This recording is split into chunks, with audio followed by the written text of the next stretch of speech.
Saudações vascaínas, eu sou o Eduardo Maganha e esse é o Resenha Vascaína, é um novo quadro para a gente poder conversar com torcedores do Vasco, também dar voz a outras pessoas além daquelas que participam das lives do Casaca. E hoje eu vou conversar aqui com o Sérgio Neves. O Sérgio Neves, que mora em Jacarepaguá, ex-morador da Tijuca, tem 40 anos, é sócio-geral do Vasco, tem uma filhinha chamada Maria Fernanda, de 6 anos, e ele é contador. Certo, Sérgio Neves? Te apresentei bem? Bem, boa noite, Maganha, tudo bem? Obrigado aí pela oportunidade aí de falar com vocês e obrigado aí pela chance aí de a gente falar de Vasco. Tão bom a gente falar de Vasco nesse período aí de quarentena, sem jogo, sem acompanhar o Vascão. Você falou que você é contador. Eu queria saber como é que o coronavírus está afetando aí a sua rotina, você está conseguindo trabalhar? O contador ele depende muito das ações do governo, né? Então, nesse período aí de pandemia, o governo está mexendo, alterando prazo, entrega de documento, período de apresentação de declaração, de prestação de conta para o próprio governo e mexendo em prazo. Isso altera toda a vida da gente, né? Então, a gente se programa até um determinado período, ele estende o período, entendeu? Avisa em cima, entendeu? Mas a gente está conseguindo levar, a gente administra em cima das notícias, das mudanças que ele faz, assim, em cima da hora, vamos dizer, entendeu? Então a gente tenta se adaptar. Ele não está trabalhando como a gente queria, mas a gente está conseguindo dar conta aqui, atender a demanda aqui dos clientes do escritório. Entendi. Beleza, bom, já acabou o expediente, se não tivesse aí nesse período de coronavírus, talvez a gente estivesse num bar, né? Batendo Com esse certeza. papo aqui numa mesa de bar, tomando um suco, uma cerveja, não é isso? Como tem que ser, né? Com certeza. Eu ali, como quase todo mundo que frequenta São Januário, ou passa na barreira antes, e quando ganha, passa depois também, né? Passa antes e passa depois, entendeu? Então, eu, tanto quanto São Januário, sinto muita falta ali daquele agito ali da barreira do Vasco, ali da comunidade, entendeu? Ali daquelas barracas de comida ali na entrada da arquibancada, aquela resenha antes do jogo começar. Sinto tanto quanto o jogo, entendeu? Sinto muito falta disso também, entendeu? Uhum. Bom, já que está rolando aí o coronavírus, a gente não está podendo sentar numa mesa de bar, a gente pode improvisar aqui uma mesa de bar virtual e caracterizar um pouco melhor essa conversa. Mesa do lado de fora, entendeu? Barzinho, tem só um telão para poder passar o jogo aí. Exatamente. Você também está em mídias sociais, você falou que você está só no Instagram, né? Vou colocar aqui seu Instagram, tá aí, ó. O Instagram do Sérgio Neves. Isso. É o meu Instagram de Vasco. Quem quiser seguir o Sérgio Neves, o Instagram dele está aí na tela. Vou deixar um pouquinho aí também para alguém que queira te adicionar ao longo da nossa conversa. Claro. Vamos começar a falar de Vasco, então, que é o que interessa, né? Lá em São Januário, você assiste jogo aonde? Você assiste na Social? Você assiste na arquibancada na Força Jovem? Você assiste em outro local da Força Jovem? Como é a sua rotina lá em São Januário? Eu sou cria, eu costumo falar, eu sou cria ali dos Jogos de São Januário, eu sou cria debaixo das cabines de rádio e televisão. Eu fico vendo que as figuras, assim, os artistas, os vascaínos, assim, ilustres, os famosos, entendeu? Quem você escuta falar de vascaíno aí na imprensa, todos vão à Social. Eu, nos meus 40 anos, se eu vi 2 ou 3 jogos na Social, desde a minha infância, foi muito, muito. 99% dos jogos, desde os mais, assim, vamos dizer assim, dos mais corriqueiros aí, o Vasco joga por exemplo, os times considerados pequenos aqui do Rio, o Vasco joga com constância todo ano, até os mais importantes, Libertadores, final de Copa do Brasil, jogos internacionais com o time de fora, todos foram embaixo ali das cabines de rádio e televisão ali. E tem que ser na risca do meio campo. Eu sou metódico, eu brinco, eu sou metódico. Não pode ser um pouco nem mais para cá, nem mais para lá. Tem que ser embaixo das cabines, na risca do meio campo, entendeu? Mas ali é um bom local para assistir. Também já assisti muito jogo por ali. Ali fica... eu lembro, quando eu ia bastante aos Jogos de São Januário, ia de arquibancada, eu ficava realmente ali ali próximo da TOV, ali próximo da Pequenos Vascaínos, e algumas vezes eu também assisti na Força Jovem. Eu confesso que se eu voltasse a assistir jogos em São Januário na arquibancada, eu acho que eu me identificaria mais com o pessoal da GDA. Alguns amigos não gostam, mas eu gosto daquela vibração de querer empurrar o time. Pelo menos no início da GDA, principalmente, era uma torcida muito... que não misturava futebol com a política, né? Então, eu achava bacana aquilo, não sei se ainda está assim, mas naquele momento eu achava bacana, era incentivar, tá mais com o meu perfil. Cara, eu sou incapaz de xingar um jogador do Vasco enquanto a bola estiver rolando, cara. Porque eu acho que isso atrapalha, isso cria um clima ruim, um clima que a torcida vai acabar transmitindo mais pressão para aquele atleta. E a torcida do Vasco é danada para queimar, principalmente os laterais, né? Que são mais próximos ali das grades, né? Enfim. Ali, e na época que eu frequentava, a torcida visitante ela ficava onde é hoje o VIP. Porque eu sou da época, eu falo com os vascaínos mais novos, não, é que tem o VIP, porque São Januário tem cadeira para sentar. Eu sou da época que aquilo ali não existia, né? Então, ali a torcida, onde hoje é o setor VIP, lá a torcida adversária ficava ali. Hoje fica até mais perto onde eu costumo ver os jogos, que é ali naquela extensão ali da arquibancada, ali indo para a capela, ali perto da capela, ali em direção à capela ali de Nossa Senhora das Vitórias. Então, a torcida adversária fica até mais perto ali onde eu frequento ali, onde eu sempre vi os jogos do Vasco ali, mas na época não ficava. Então aquela extensão dos chamados ali tem muito torcedor avulso, né, ligado a nenhuma torcida organizada do clube. Então ali é o típico lugar do pai que leva o filho, que foi o que aconteceu comigo, né? Do pai que leva o filho, garoto, criança, entendeu? Então ali tem muito torcedor avulso, que não é ligado a nenhuma torcida, mas gosta de ver os jogos do clube, frequenta os jogos do clube. Então ali é a extensão do torcedor família ali, das famílias ali da arquibancada ficam ali. Esse é seu perfil de torcedor? Você ia a São Januário com a família, realmente? Sim, com a família, com amigos, com parente. Nunca fui ligado a nenhuma torcida organizada, entendeu? Nem na minha época de adolescência. Então, sempre vi os jogos assim com amigos, com parentes, entendeu? E sempre tentava, até engraçado que nascia um primo na família, nascia um parente, tentava converter, camisa do Vasco, entendeu? Sempre tentava. Meu presente era uma camisa do Vasco, entendeu? Então, vou mostrar aqui. Essa daqui foi a mais importante aí, ó. Pessoal, eu guardo. Essa aqui eu guardo. Podia colecionar várias camisas aí de conquistas, mas não. Não, se é para colecionar, é só a mais importante. A primeira e a mais importante que eu vesti, né? Então, acompanhando o jogo do. Você começou então a assistir em 86? Sozinho, né? Que eu primeiro foi, vamos dizer assim, incentivo do pai, né? Incentivo do papai, da família paterna, de origem portuguesa. Então, primeiro foi incentivo do pai. Depois eu quis ser mesmo. Peguei também aquela fase ali de ver o Vasco vencedor, de ver o Vasco protagonista, de ver o Vasco sempre em se falar de futebol brasileiro. Cita aí 3, 4 grandes times aí, 3, 4 assim que vão disputar um título, entendeu? O Vasco estava ali no meio, entendeu? Então, que é meio final da década de 80, começo da década de 90 e década toda de 90. Aham. Você mencionou 86, aí 86 estava ainda recente, aí o escândalo de papeletas amarelas, né?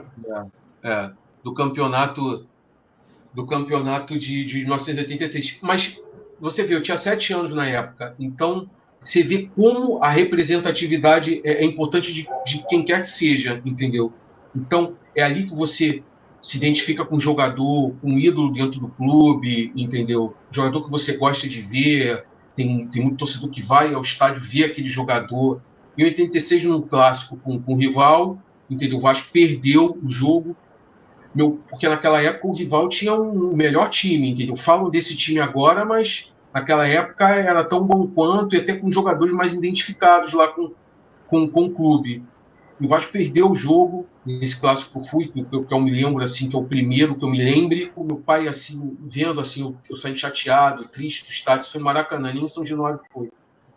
Querendo puxar assunto comigo, perguntando do jogo, se tinha gostado do camisa 10 do Vasco, do 9, do artilheiro, entendeu? Se eu tinha me identificado com algum jogador, eu não. Eu me identifiquei com um dirigente que entrou em campo, entendeu? E defendeu o Vasco com unhas e dentes. Como naquela época foi pré-celular, não tinha internet, não tinha tudo, então os garotos daquela época paravam tudo, quem estudava de manhã, ou estudava de tarde, ou estava chegando da escola, ou estava indo para a escola, para ver os noticiários esportivos na televisão. Então, você falar para um garoto de 20 anos, torcedor do Vasco, que não tinha celular, não tinha rede social, não tinha internet, não tinha nada disso, então, torcedor que ia com radinho de pilha, escutando o jogo, entendeu? Então, naquela época, o que você via no jogo, aquilo ali só repercutia nos noticiários do dia seguinte, em jornal, em televisão, em rádio. Então eu parava para ver o noticiário da hora do almoço ali, o Globo Esporte, coisas desse tipo, entendeu? Então, independente de jogador, dirigente, uma pessoa que seja identificada com o clube, nasce ali, né? Entendeu? Nasceu comigo ali, na metade da década de 80, que você começa a se identificar com tudo. Um jogador ou qualquer coisa que te relacione, entendeu? A tua paixão. Tô vendo que você tá com uma camisa do Eurico aí. Você falou dele. Minha referência política, né? Minha referência como dirigente dentro do clube sempre foi ele, entendeu? Que nasceu junto, assim, na minha infância, especificamente no ano, entendeu? É porque tinha que acontecer, não tem jeito. Tem coisas que você fica procurando explicação e você não encontra. Não tem problema nenhum de eu falar. O Flamengo naquela época tinha um time, por exemplo, assim, numa fase tão boa quanto essa que ele está passando, entendeu?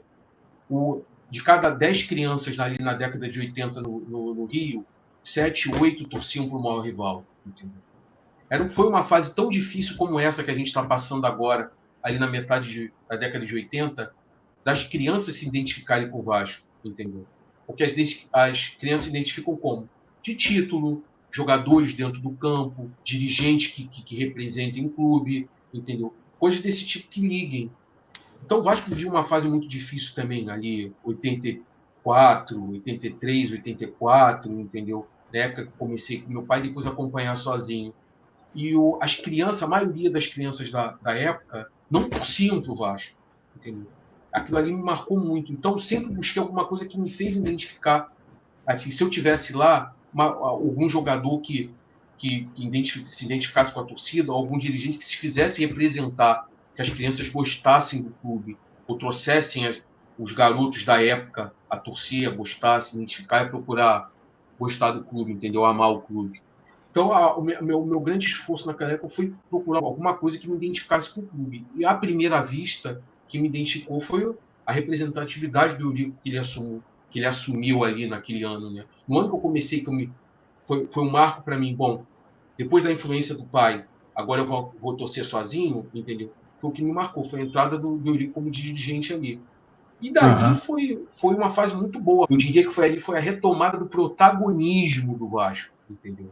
O que o Eurico faz nessa década aí, ele chega, né? Ele entra na reunião lá dos cartolas, toma o baralho da mão de quem estava dando as cartas, passa ele a dar as cartas, sentando na cadeira principal da mesa, bota o pé para cima, acende o charuto e fala que as coisas mudaram, que agora é ele que ia dar as cartas. Isso também afeta a mim como torcedor, porque eu tive muita influência do Eurico ao longo desses anos, dessas décadas que ele realmente esteve à frente do futebol do Vasco, até mesmo quando ele ainda nem era presidente do clube. E realmente a atuação dele como dirigente, né? O cara ninguém conseguia ganhar dele numa disputa verbal, né? Isso tem muito a ver também com o que eu levava para os embates com torcedores do Flamengo, do Fluminense, do Botafogo, pessoal aqui do meu bairro, que, como você bem descreveu, a maioria não era de torcedores do Vasco. Eu lembro que tinha eu e mais um grande amigo, até um pouco mais velho que todos, que era o Márcio. E, cara, o Márcio, não tinha como você ganhar uma discussão do Márcio. O Vasco podia perder de 3-0 pro rival. Cara, o Márcio sentava a galera lá e discutia e tal, e no final as pessoas viram, caramba, o Vasco perdeu de 3-0 e o Márcio está ganhando a discussão. Então, assim, a influência do Eurico, tanto em mim como no Márcio, faz um empoderamento, que é uma palavra da moda, empoderamento do torcedor do Vasco, né? Sim, eu me identifiquei muito com isso. E ali começou a fase, como eu te falei, da retomada do protagonismo do clube. Ali veio o Romário, entendeu? Eu me lembro do Romário subindo da categoria de base do Júnior, entendeu? Isso tudo é vivo na minha memória aí da metade da década de 80 para frente. Vi o Romário subindo, depois uma coisa que você vê, nunca mais aconteceu, que é a maior alegria você ver o Vasco ganhando no Maracanã do maior rival, entendeu? Com protagonismo de um dirigente, com grandes jogadores dentro de campo. O Vasco foi bicampeão ali 87, 88, foi o primeiro título assim relevante que o Vasco ganhar, aquele 1-0 gol do Tita, entendeu? Então, com o Romário ali, depois também o Vasco resgatou uma coisa que meu pai sempre comentou comigo, o Vasco nunca deixou de fazer. O Vasco sempre foi um histórico revelador de jogadores, entendeu? Teve fases que o Vasco tinha protagonismo na revelação de jogadores, tinha épocas que ficava uma coisa mais ausente, mas na metade da década de 80, a revelação, a quantidade de bons jogadores que saíram das categorias de base, que eram identificados com o clube, que jogaram ali juvenil, júnior, sub-20, entendeu? Como eu estou te falando, viu o Romário sair ali do júnior, depois vi Bismarck, entendeu? Jogadores feitos lá dentro, campeão estadual, campeão brasileiro, jogador feito na base. Não é aquele jogador que o Vasco gasta um caminhão de dinheiro para trazer, um jogador formado em outro clube que, sabe, você sente que ali não tem aquela consideração, não tem aquele envolvimento, entendeu, com a torcida. Então eu vi Romário, vi Bismarck, vi Sorato, são jogadores que foram campeões assim, estaduais, brasileiros, entendeu, com identificação do clube, revelados lá dentro, do Carlos Germano subindo do Júnior, goleiro campeão da Libertadores, vi todos esses jogadores saindo das categorias de base, entendeu? Uma coisa que também me ativou muito, entendeu, a minha memória de torcedor de infância. Ô Sérgio, e em relação à superstição, você é um torcedor supersticioso, de sorte e azar? O que você me diz? Não, eu sou supersticioso, principalmente que você aflora a tua superstição nas derrotas, né, do clube. Você vê o que está dando errado e você acha que o problema é você, né? Entendeu? Quando o time começa a perder muito, está numa fase ruim, você acha que o problema é com você.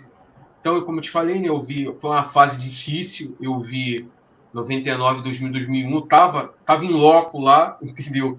Eu vi as derrotas dos estaduais do Vasco, entendeu? E você se desanima. Por mais que você ame o clube, você se desanima a frequentar.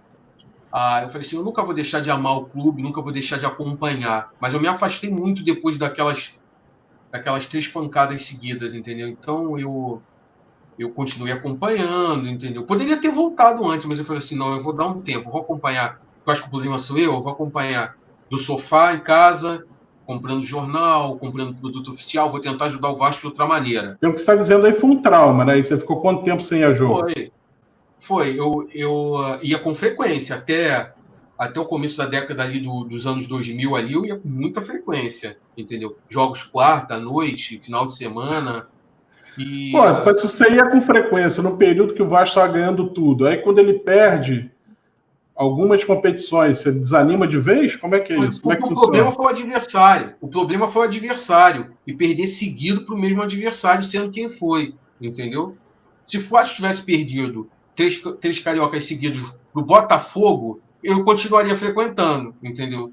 Se o Vasco tivesse perdido até pro Fluminense, se o Vasco tivesse perdido 3 campeonatos cariocas seguidos, que é difícil, ainda mais com o Eurico ali no comando ali ali administrativo do clube, pro Botafogo e pro Fluminense seria muito mais difícil. Mas se tivesse perdido desses clubes, eu não teria ficado tão, vamos dizer assim, desanimado como eu fiquei, achando que o problema era eu, entendeu? O problema é que eu tava lá e foi para quem foi. Tava na final do estadual de 99, tava em 2000, entendeu?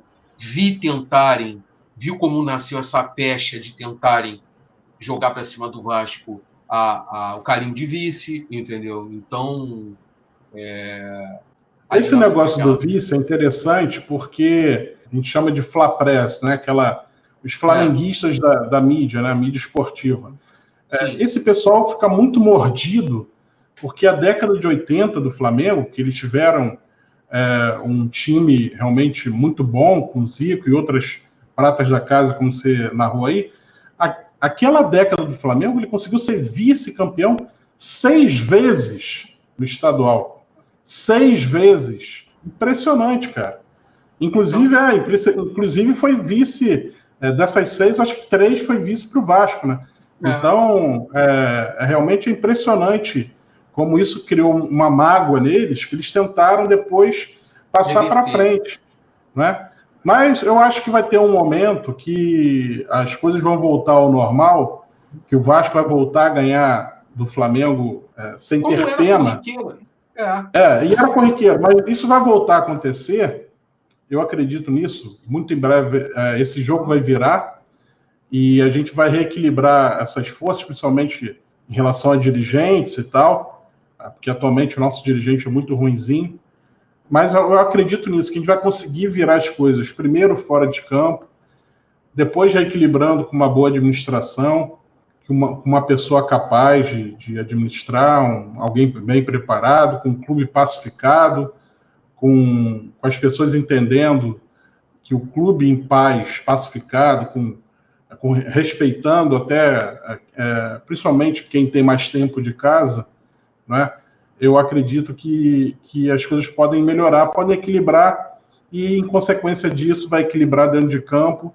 E quando está equilibrado dentro de campo, se a arbitragem não nos sacanear, o Vasco ganha. Então, quando isso se reverter, essa galera vai ficar, essa Fla-Press vai ficar muito mordida, porque vai ficar incontestável. Eles vão acabar tendo uma sequência de vice para a gente, talvez maior do que de 3 campeonatos, e a coisa vai se normalizar.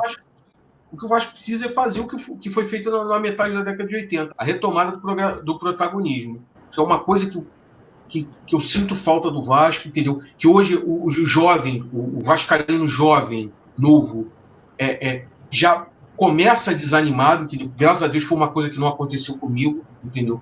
É o do protagonismo. O Vasco não disputa mais título, tem 20 anos que não ganha um brasileiro, tem 20 e tantos anos que ganhou a Libertadores, entendeu? É a volta porque quando você disputa muito, você acaba vencendo. É corriqueiro você vencer. Você vai perder, você vai vencer. Mas o disputar, o ficar entre os principais, é que eu sinto mais falta no Vasco. Você está falando aí, a gente está falando de superstição, né, de sorte e azar. Eu também sou assim, um pouco do jeito que você falou. Eu sou daqueles que assiste o jogo, quando assistia jogo em rádio, né, quando não tinha pay-per-view, o jogo não era no Rio, por exemplo, você tinha que assistir o jogo no rádio. Cara, eu ficava mudando de rádio, porque eu ficava com uma sensação, porque por eu estar ouvindo tal rádio, o Vasco estava sendo mais pressionado, podendo sofrer um gol. Era esse nível de doença. E aí, a gente não vai nem entrar no mérito daquela, de usar a mesma roupa que ganhou o último campeonato, ou então, não, eu tenho que ficar no sofá nessa posição. Se eu inverter aqui a minha coluna, ferrou, o Vasco vai tomar um gol. Era esse nível de doença, era superstição. Mas, pelo que você falou, cara, se você acompanhou o Vasco de 86 até o início de 2000 e pouco, né? Você assistiu muito mais títulos Vasco ganhando do que qualquer derrota. Então, eu não te considero um cara azarado. Você ficou quanto tempo sem ir a jogo de futebol? 10 anos, era isso que eu ia complementar agora. Eu, depois dessa derrota de 2001, foi onde vamos dizer assim, o meu caminho começou a se encontrar com o Casaca, entendeu? Teve a derrota de 2001 e o meu caminho, o Casaca, Grupo Casaca, o meu caminho começou a se cruzar ali. Porque depois daquela derrota, teve uma massificação assim de anti-Vasco, entendeu? Ou você torcia para qualquer outro clube do Rio, ou você era anti-Vasco. Você tinha que ser necessariamente anti-Vasco, quem não torcia para o clube. E a internet naquela época estava começando também, né? Logo depois começou o Orkut, entendeu? Isso facilitou muito, entendeu? Que não tinha na minha época de infância e adolescência. Uma coisa que fez propagar isso, que ali nasceu no início dos anos 2000, começou a nascer. Começou a propagação da internet em massa, entendeu? E logo depois das redes sociais, entendeu? Com Orkut, com o MSN, entendeu? Que depois veio... desembocou agora no WhatsApp, entendeu? Ele começou a a integração das pessoas que a gente está fazendo aqui agora, entendeu? Chat, essas coisas. Aí começou essa divulgação, entendeu? Grupos opositores, começou essa guerra política que tanto faz mal para o Vasco, entendeu? A pacificação ali acabou. Então começou ali a nascer grupos opositores, começou a nascer o que hoje é moda falar o gabinete do ódio, entendeu? Ali começou a nascer grupos políticos do ódio, entendeu? Da desavença, da briga. Isso não faz nenhum clube retomar o protagonismo, né? Retomar a formação de grandes jogadores, de grandes equipes e em consequência, conquistar título, entendeu? Tudo começou ali nos anos 2000. Então eu fiquei 10 anos sem ir a jogo ali. Eu me afastei completamente. Então eu vi os jogos do Vasco pela televisão, entendeu? Ali começou o pay-per-view, entendeu? Começou a você pagar para ver o jogo que você queria pela televisão. Então eu me afastei dos estádios, de ver jogos ali na arquibancada, porque eu sempre fui um torcedor de arquibancada, entendeu? Então eu me afastei achando, em cima dessas derrotas, em cima dessa massificação assim, anti-Vasco, eu me desanimei muito, entendeu? Em voltar, continuar a fazer o que eu sempre fiz. Ir a jogos sentando na arquibancada. Você voltou então em 2011, né? 2011 foi Copa do Brasil? 10 anos, eu fiquei 10 anos afastado. Eu voltei no primeiro jogo da semifinal Vasco e Avaí, primeiro jogo da semifinal em 2011 da Copa do Brasil. Teve um hiato, uma separação do dia 27 de maio de 2001 para o jogo do Avaí, a semifinal da Copa do Brasil. Fiquei 10 anos. Realmente 10 anos. Mas nunca deixei de acompanhar, vendo o jogo, acompanhando o Vasco pelo nascimento da internet, porque naquela época, com o Orkut, início dos anos 2000, o Orkut, tinha aqueles grupos, começou aqueles grupos de torcedores a se formar, entendeu? Nessas redes sociais que hoje não existem mais. Aí no Orkut tinha um grupo ali de torcedores do Vasco, entendeu? Então eu comecei a frequentar e a participar daqueles fóruns, então, daqueles grupos de gente que torcia para o clube, entendeu? E quer ver como você não tem esse negócio de azarado? Onde é que você estava no bicampeonato agora recente, que o Vasco conquistou, bicampeonato estadual? Estava no Maracanã. Entendeu? Então pronto, meu amigo. Você não tem nada de azarado, não. Não, aí eu ia contar a história. No início dos anos 2000, nasceu eu achando que o problema era eu, que o azarado era eu, com que o meu caminho começou a se cruzar com casaca, né? Entendeu? Porque era um grupo que sempre, independente da fase, que sempre tentou organizar o Vasco, sempre tentou manter o Vasco coeso, sempre tentou manter o Vasco pacífico e o Vasco protagonista, né? Entendeu? Então, quando eu vi começar aquela guerra política, eu comecei a procurar um grupo que não levasse para esse lado, entendeu? Que sempre tentasse a pacificação e a paz administrativa para quem estivesse lá administrar e montar equipes competitivas e fazer o Vasco continuar sendo um clube, um time vencedor, entendeu? Fora de campo, você já disse que é Eurico. Dentro de campo, quem você considera seu ídolo? O jogador que você mais aprecia? Pode ser do Vasco, pode não ser do Vasco. Fica a seu critério aí. Do Vasco, porque desde criança, quando você tenta se identificar. Então, o que as crianças fazem? As crianças gostam muito do 10, do 9, entendeu?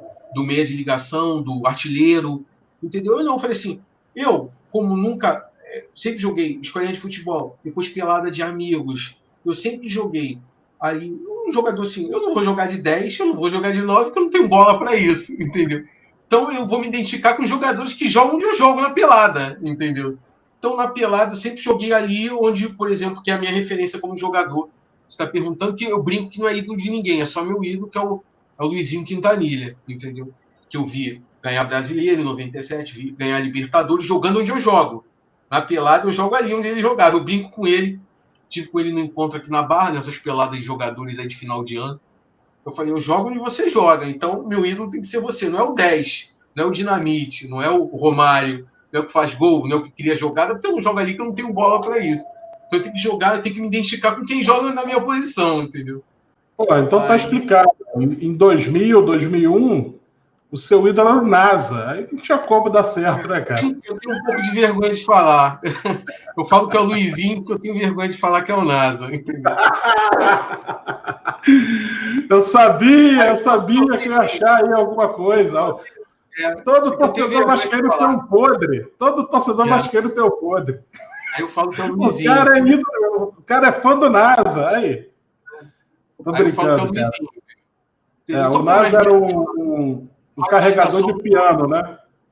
O Nós Ainda Somos Amadores. NASA é Nós Ainda Somos Amadores. Então, como as minhas peladas era amador, então eu jogo ali onde ele jogava. Como o Luizinho sempre teve mais bola que o NASA, ele brincou comigo, que ele falou assim, então você não jogava bola, porque quem não sabe jogar bola, joga ali, entendeu? Então, ele falou assim, você gosta do Dudu, eu sei, no momento você gosta do Dunga, você gosta do Zé do Carmo, entendeu? Eu poderia falar o Zé do Carmo, também marcou muito a minha infância, entendeu? Era um jogador que eu queria encontrar como eu encontrei o Luizinho, entendeu? Era um jogador que me marcou muito, que era falastrão, assim, jogava ali e não sabia jogar bola. Eu brinco com ele, quem joga ali não sabe jogar bola, mas ele cansou de...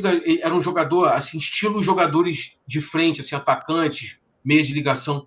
Ele jogava ali, mas ele ganhava, ele fazia o que o Vampeta, o Zé do Carmo, na década de 80, fazia o que o Vampeta faz, entendeu? Se ganhar, eu pago o churrasco, entendeu? Se o Vasco ganhar, você me paga o almoço. Aquelas coisas que movimentam o futebol, né? Então, naquela época, o Vasco era protagonista, vencia a maioria dos clássicos, entendeu? Então, a minha diversão era ficar vendo aqueles programas esportivos, o Zé do Carmo, entendeu? O fulano vai me pagar um almoço, eu marquei, o 10 não jogou, entendeu? Então, o 9 eu parei, não viu a bola, coloquei o 9 no bolso, entendeu? Aquelas brincadeiras que tem entre boleiro, entendeu? O Zé do Carmo também marcou muito a minha infância. Então, é um jogador que eu queria encontrar. Atualmente, então, eu imagino que seja o Fred Guarim, o cara que você mais gosta. Seria hoje, se eu fosse adolescente, se eu fosse garoto, aquele garotão de 20 anos lá na final da década de 90, seria o Guarim. Hoje seria o Guarim. Minha referência, entendeu? Agora, aquela polêmica gostosa. Vou colocar de um lado, Romário e Edmundo. Quem você escolhe para sua pelada? O Romário. Não só como... Também seria a minha escolha. Diga aí por quê. Não só como jogador, mas ele é ídolo, mas teve outros ídolos também do Vasco que jogaram em clubes rivais, entendeu?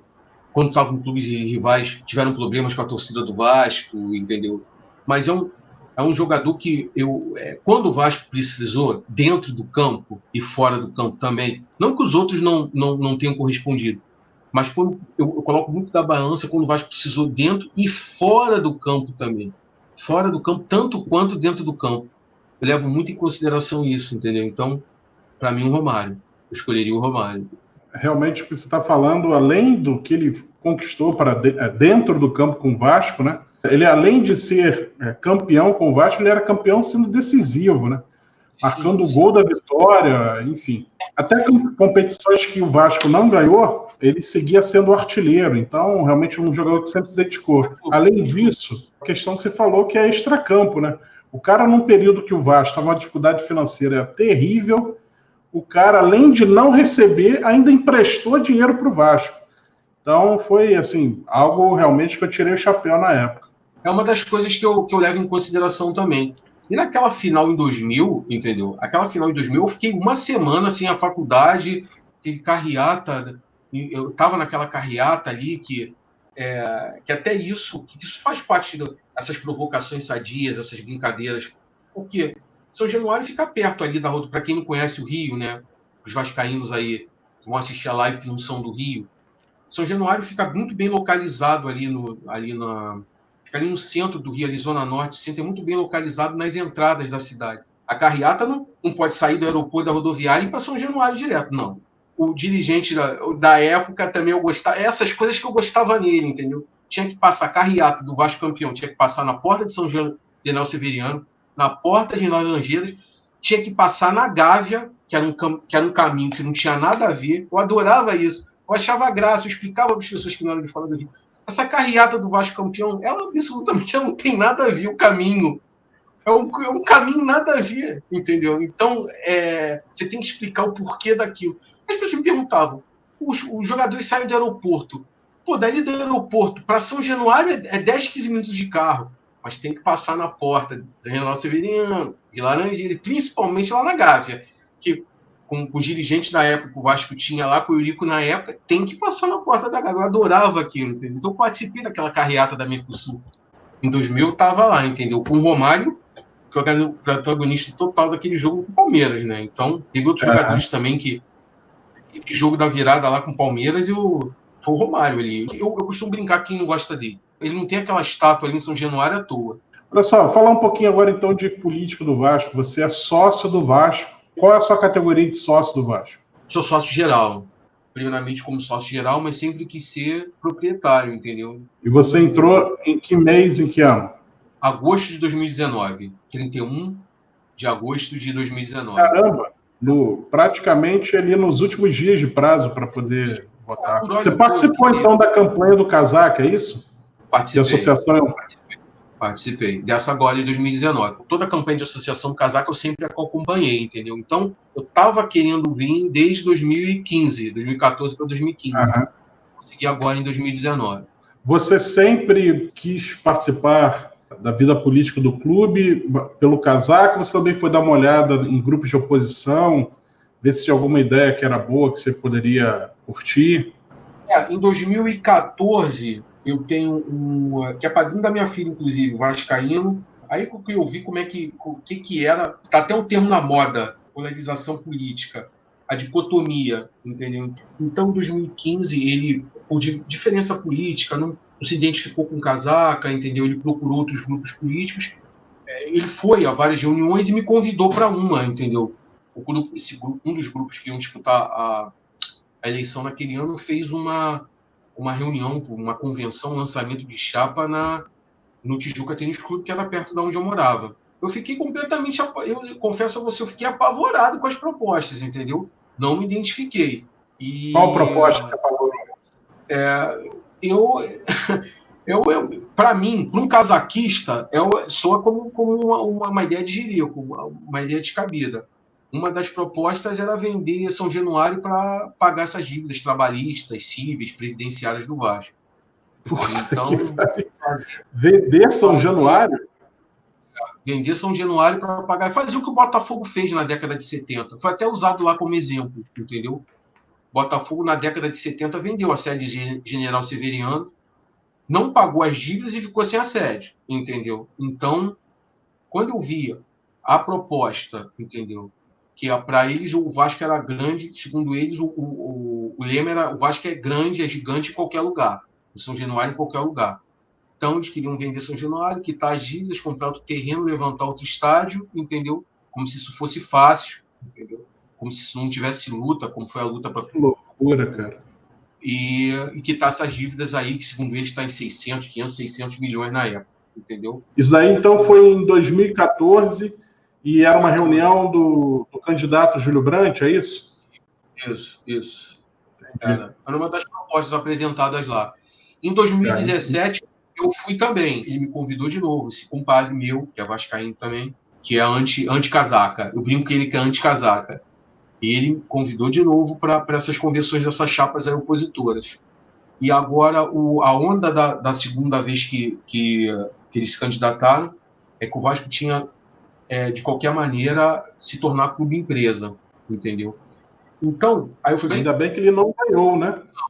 Não, eu fiquei apavorado. Eu confesso a você que eu fiquei apavorado. Eu fiquei de cabelo em pé com a proposta. Eu não cogito. E engraçado que esse meu compadre, ele era partidário dessa ideia, entendeu? Que o Vasco nunca ia deixar de ser gigante vendendo a sede, entendeu? Eu, como torcedor, ali só aumentou, cada dia mais aumentava minha vontade de ser sócio e participar da vida política do clube. Eu, como torcedor, eu não podia admitir aquilo, entendeu? O Vasco Januário, eu não podia conceber uma ideia dessa, entendeu? Eu fiquei com uma coisa sem pé nem cabeça. Eu falei, essas ideias de Jirico não bate com a minha. O Eurico sempre falou comigo que o objetivo do Vasco, o nascimento do Vasco não foi com esse objetivo.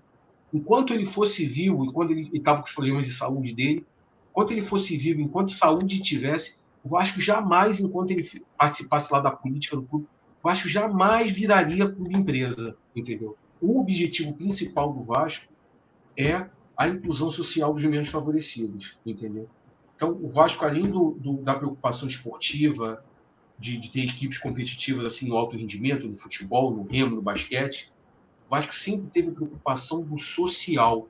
Daí a popularidade do Vasco, entendeu? Da grande popularidade do Vasco. O Vasco é um clube de massa por causa disso, entendeu? É top 3, 4 das torcidas do Brasil por causa disso. Com a preocupação com o social, com as classes mais pobres, com os mais pobres. O objetivo do Vasco não é ter lucro, entendeu? Não é dar lucro, não é falir, entendeu? Então, a preocupação do Vasco, tanto quanto em montar uma equipe de futebol competitivo, um remo competitivo, um basquete competitivo, é se preocupar com o social. O meu maior medo não é nem só ir contra os objetivos do Vasco, é falir, né? Um clube empresa ele pode falir, entendeu? E não existir mais. Eu conheci através do meu pai, nunca foi sócio do clube, nunca participou da política do clube. Mas qual o nome do seu pai? Jorge Neves, entendeu? Sempre foi Valeu, Jorge Neves. Valeu pela força aí. Saudações vascaínas. Parabéns pelo filho. Ele tá vendo, ele vai ver. Então, no início dos anos 2000, ele via que o Casaca era o único grupo que defendia essas coisas, que defendia entendeu? A preocupação em se dar ênfase a isso. Não é só ter um time de futebol. Não é só essa monocultura de ter um time competitivo e pronto, acabou. O Vasco é muito mais do que isso, entendeu? Então, meu pai sempre se identificou vendo programa de rádio, entendeu? Nessa época aí, depois eu comecei a acompanhar, comecei a ouvir, e depois para a internet, entendeu? Eu sempre acompanhei, e ele comentava no início dos anos 2000 que meu irmão fazia escolinha lá, em relação ao zelo do Eurico, da diretoria com o clube, com os funcionários, com os problemas administrativos. Está tudo muito bem arrumado, o clube muito bem cuidado, as sedes muito bem cuidadas. Entendeu? Depois foi evoluindo, com o grande problema que teve lá, aquele imbróglio jurídico aí que atrapalhou demais a vida do clube, foi em 2008, né? Com a saída do Eurico via justiça, entendeu? Com a entrada de um outro grupo político. Ali me deu vontade, me despertou a vontade de ser sócio para participar da política do clube. Eu cheguei a ser sócio torcedor ali no período de 2010 a 2012, sócio torcedor, mas eu queria ser o sócio estatutário, que dava direito a voto, que você participava da vida política do clube. Aí eu acho que tem tudo, tem sua hora, entendeu? Então, eu entrei agora, final de 2019, estou muito feliz e mais um soldado vascaíno aí na política do clube, entendeu? Eu estou falando aqui com o Sérgio Neves, se você está entrando nesse momento, Sérgio Neves é um torcedor do Vasco, sócio do Vasco, e a gente está participando aqui do quadro Resenha Vascaína. A gente está nessa tela aí, que é uma imagem de um bar, né? Um bar virtual nesse tempo de coronavírus, mas eu também posso colocar aqui, voltar aqui para aquela tela da Resenha Vascaína. Explica para mim o que significa esse Instagram, essas siglas aí querem dizer o quê? RFP, a República Federativa Popular Vasco da Gama. Entendeu? Que eu brinco que o Flamengo é populista. Popular aqui no Rio é só o Vasco. Popular no Rio só o Vasco. O Flamengo é populista. República Federativa, que eu sempre brinco, assim nas resenhas com os amigos vascaínos, principalmente no bar aí, num bar desse que você mostrou na imagem, se eu fosse um sheik árabe, se eu tivesse ganhasse a Mega Sena da virada sozinho, fosse um sheik árabe, eu queria colocar 10 mil sócios estatutários dentro do clube. Eu sonho com um quadro de sócio estatutário, falando aí anteriormente do Barcelona. O Barcelona tem também, igual o Vasco, tem sócio torcedor que não vota e os votos são estatutários. Só que ele tem 50 mil. O estatutário do Barcelona tem 50 mil, tem 60 mil. Se você entrar no sócio gigante do Vasco, aí o estatutário é 6 mil, é 5 mil, 6 mil. O Barcelona tem 50, 60, entendeu? Então, eu acho até que tem um número um pouco maior de estatutário, mas realmente não chega a ser 50 mil, você tem razão. Beleza. Bom, a gente está caminhando aqui para o final da nossa conversa e eu gosto sempre de terminar essas resenhas com uma mensagem de esperança. Então, eu vou te perguntar o seguinte, Sérgio Neves. Qual é o seu sonho para o Vasco? Qual é a sua esperança em relação a dias melhores? Abra o seu coração aí para o torcedor vascaíno. Meu sonho, eu sempre comentei, naquela campanha de 2017, os últimos encontros, assim, da campanha lá para as eleições do Vasco, em 2017, do Eurico eu fui, nas últimas 2, 3 seguidas. Esse encontro foi aqui em Caxias, Duque de Caxias, aqui na Baixada Fluminense, no Rio. O clube, se eu não me engano, o Clube Recreativo Caxiense, o Eurico foi. Saí daqui de Jacarepaguá, fui lá para Duque de Caxias. Eu sabia que era a última reunião antes da eleição. Provavelmente seria a última vez que eu ia ter com ele. Parecia que eu estava adivinhando. Eu entendi o que você ainda não fez nesses 50 anos que você teve vontade de fazer e não conseguiu. E ele até comentou na época, isso aí vai ficar com vocês, entendeu? Isso aí vai ficar com mais novos. Eu quero ver o Vasco campeão do mundo, entendeu? Bateu na trave em 98, eu estava lá no Japão, o Vasco perdeu para o Real Madrid. 2000, eu estava no Maracanã como torcedor, eu estava ali na arquibancada. O Vasco perdeu aquele campeonato mundial Corinthians nos pênaltis, entendeu? Eu bati na trave como dirigente, nesses 50 anos de vida do clube, eu bati na trave 2 vezes. Mas eu queria ver o Vasco campeão do mundo. Se eu não conseguir, aí ele falou dos problemas de saúde dele, se eu não conseguir, isso aí, essa missão aí vai ficar para vocês. A gente até brincou, quem estava ali, até brincou que missão dada é missão cumprida, entendeu? Então, isso aí vai ficar com quem sempre admirou ele, aí com quem perpetuar essas ideias de Vasco, de voltar a ver o Vasco protagonista, porque para ser campeão do mundo você tem que ser protagonista, você tem que vencer as competições nacionais, as sul-americanas, entendeu? Para você disputar um campeonato do mundo, entendeu? Então, foi uma coisa que ele não conseguiu, entendeu? E que é o que eu quero, eu acho que todo vascaíno quer, né? Que o Vasco volte a ser competicionista e seja, enfim, campeão do mundo, entendeu? Perfeito. Essa é a vontade, era a vontade do Eurico, é a sua vontade, é a minha vontade, com certeza, a vontade de você, vascaíno, que está nos assistindo. Sérgio Neves, muito obrigado pela resenha. Nada. Valeu por estar com a gente, já há bastante tempo, nos acompanhando e agora participando. Parabéns pela decisão de se tornar sócio. Espero que juntos a gente consiga eleger um bom candidato nessa próxima eleição e que consiga construir esse caminho para a gente conseguir consagrar o Vasco campeão mundial. Você quer dar um recadinho final? Pode falar. Não, eu ia até te pedir só um minutinho, então. Essa, como você me falou, a vontade do Eurico, minha, de qualquer vascaíno. A única coisa que eu queria falar é te agradecer pelo espaço, tá? Obrigado mesmo, entendeu? Fui muito bem recebido, muito bem acolhido ali pelo grupo, por você que é um dos fundadores aí do grupo. Agradeço muito ao Sérgio Frias, entendeu? Que me incentivou bastante a entrar para o quadro associativo, entendeu? Porque eu até então era só um torcedor de arquibancada. Agradeço muito a vocês, tá? Pela acolhida, pelo tratamento. Obrigado pela oportunidade de falar de Vasco, entendeu? Nesses tempos de pandemia, você fica trancado dentro de casa, é tão difícil falar de Vasco. Obrigado aí pela oportunidade, tá? Te agradeço muito aí. Eu que agradeço você, Sérgio Neves, por ter topado participar. Esse foi o Resenha Vascaína, um espaço do Casaca para ouvir também outras vozes diferentes das que participam nas nossas lives, as vozes de outros torcedores anônimos, torcedores que acompanham o Vasco há tanto tempo, sócios do Vasco, enfim. O Resenha Vascaíno é esse espaço. Se você quiser participar também, comente aqui, dê o seu alô. E é isso. Eduardo Maganha, Sérgio Neves, saudações vascaínas a todos.